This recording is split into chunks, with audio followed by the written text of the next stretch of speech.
Buongiorno, ben ritrovati all'appuntamento con l'informazione di prealpina.it. Caldo africano e niente pioggia. Anche in provincia di Varese è ormai emergenza siccità.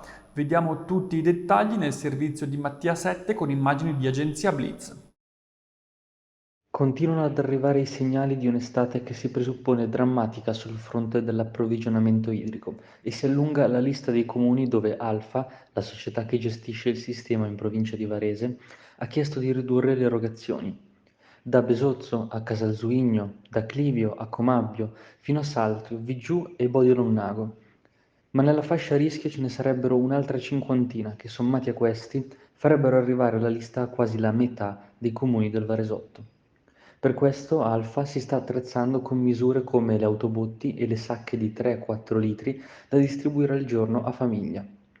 Dal Centro Geofisico Prealpino comunicano che le precipitazioni del primo semestre del 2022 sono state solo 248 mm, le più scarse da quando sono iniziate le misure nel 1967.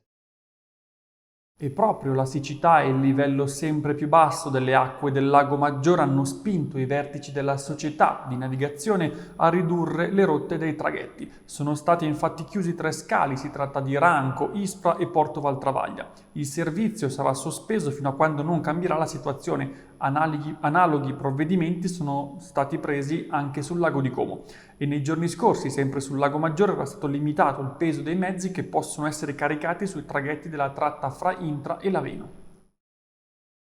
Andiamo ora a Busto Arsizio, sono stati momenti di grande apprensione quelli vissuti nella mattinata di oggi nel tribunale. Un detenuto di nazionalità tunisina arrivato dal carcere di Marassi ha infatti aggredito gli agenti della polizia penitenziaria durante il trasferimento nei sotterranei. L'uomo era stato convocato in tribunale per un'udienza dinanzi al giudice monocratico Nicoletta Guerrero e proprio il magistrato è stato poi insultato e minacciato dal detenuto prima di essere portato via dagli agenti. A Varese, nella sede di Ascom, si è svolto questa mattina il convegno promosso da Federmotorizzazione per fare il punto sulla crisi del settore automotive. Sentiamo uno degli interventi nel servizio d'agenzia Blitz.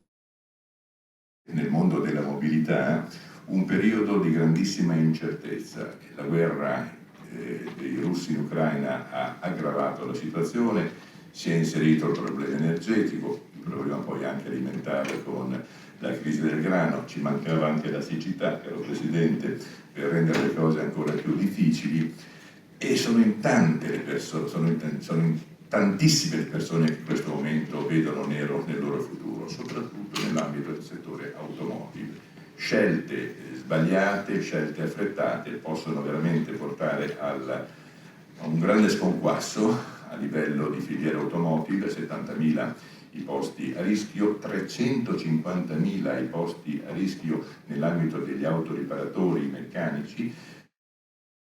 Infine chiudiamo con una notizia che arriva da Gallarate, dove tornano i problemi in Via dei Salici. Tutti i dettagli nel servizio curato dalla collega Lisa Ranzetta. Erano 3, nell'arco di 200 metri, lunedì mattina, i punti in cui di recente c'era stato del fuoco lungo il passaggio pedonale che corre parallelo alla ferrovia e collega Via dei Salici al ponte di Via del Lavoro a Gallarate. In 2 casi, forse colpa di una sigaretta gettata senza pensarci, ma nel terzo caso, di certo, qualcuno ha deciso di appiccare il fuoco a poca distanza dalla vegetazione, nonostante il momento di grande siccità, e intanto a poca distanza, sempre lungo Via dei Salici, è stata divelta di nuovo la recinzione che le ferrovie avevano posizionato in passato e riposizionato di nuovo qualche tempo fa, per interrompere l'abitudine di attraversare i binari nonostante il pericolo, e così cresce l'attesa per il nuovo sottopassaggio previsto nel maxi progetto che dovrebbe dare ai quartieri di Cascinetta e Caiello una nuova scuola. E questa era l'ultima notizia, l'appuntamento con l'informazione di prealpina.it torna come sempre questa sera alle 19. Una buona giornata!